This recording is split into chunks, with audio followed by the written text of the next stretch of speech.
رسول اللہ محمد صلی اللہ علیہ وآلہ وسلم پر صلاۃ و سلام یعنی درود پڑھنا۔ اللہ کے آخری نبی کریم اور رسول عظیم محمد صلی اللہ علیہ وآلہ وسلم کے لیے درود پڑھنا یعنی ان صلی اللہ علیہ وآلہ وسلم کے لیے برکت اور رحمت کی دعا کرنا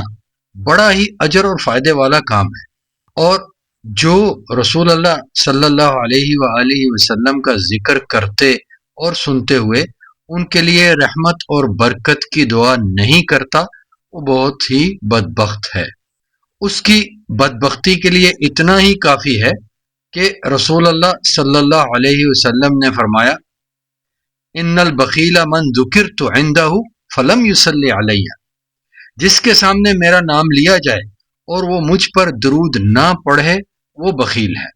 نبی کریم صلی اللہ علیہ وآلہ وسلم کے اس فرمان کی روشنی میں یہ واضح ہوتا ہے کہ جب بھی ان صلی اللہ علیہ وآلہ وسلم کا ذکر کیا جائے تو ان صلی اللہ علیہ وآلہ وسلم کے لیے رحمت و برکت کی دعا کرنی چاہیے۔ جو ایسا نہیں کرتا وہ بخیل یعنی کنجوس ہے، اور بخل یعنی کنجوسی یقیناً کوئی اچھی صفت نہیں۔ بخیل کو خوش بخت نہیں کہا جا سکتا، کیونکہ وہ اپنے بخل کی وجہ سے اپنے وقت اور مال کو بچانے کے چکر میں رہتا ہے اور بہت ہی کم خیر پاتا ہے۔ صاف ظاہر ہے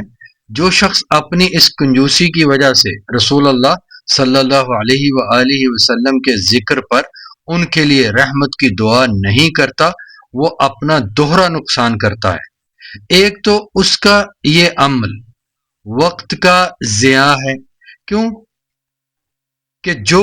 وقت اس نے خاموش رہ کر یا الٹے سیدھے نعرے لگا کر یا غلط ملت شعر پڑھ کر گنوایا ہے اس میں وہ رسول اللہ صلی اللہ علیہ وآلہ وسلم کے لیے رحمت کی دعا کر سکتا تھا۔ دوسرا، اس نے اللہ تعالیٰ کے حکم کی نافرمانی کر کے ایک گناہ بھی کمایا، کیونکہ اللہ تعالیٰ نے تو حکم دیا ہے کہ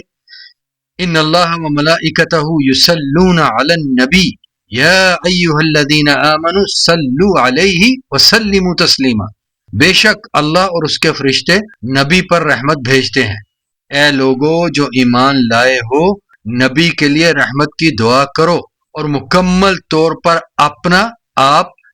اللہ کے حوالے کر دو۔ سورۃ الاحزاب سورت کا نمبر 33 اور آیت کا نمبر 56۔ لیکن اللہ کے اس بندے نے، جس کا بھی ہم نے پہلے ذکر کیا ہے، جو خاموش رہتا ہے اللہ کے نبی علیہ الصلوۃ والسلام کا ذکر سن کر،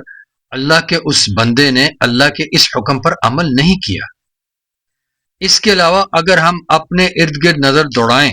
تو ہمیں بہت سے ایسے لوگ نظر آئیں گے جو عشق رسول صلی اللہ علیہ وآلہ وسلم اور محبت نبی صلی اللہ علیہ وآلہ وسلم کا دعویٰ کرتے ہیں، اس موضوع پر محفلیں سجاتے ہیں، جلسے جلوس منعقد کرتے ہیں، لمبی لمبی تقریریں کرتے ہیں، مگر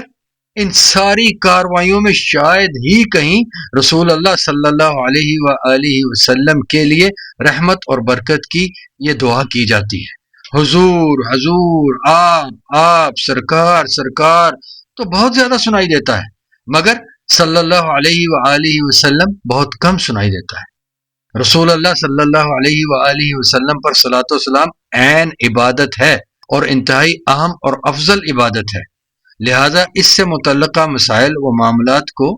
درست طور پر سمجھنا لازم ہے۔ اس کے لیے اپنی مشغولیات میں سے کچھ وقت نکال کر تحمل اور تدبر کے ساتھ میری کتاب رسول اللہ صلی اللہ علیہ وآلہ وسلم پر صلاۃ و سلام، معنی و مفہوم، صحیح اور ضعیف فضائل، عقائد اور اعمال، اس کتاب کا مطالعہ ضرور کیجیے، انشاءاللہ خیر کا ہی سبب ہوگا۔ کتاب کا ربط یعنی لنک ویڈیو کی ڈسکرپشن میں موجود ہے۔ والسلام علیکم ورحمۃ اللہ وبرکاتہ۔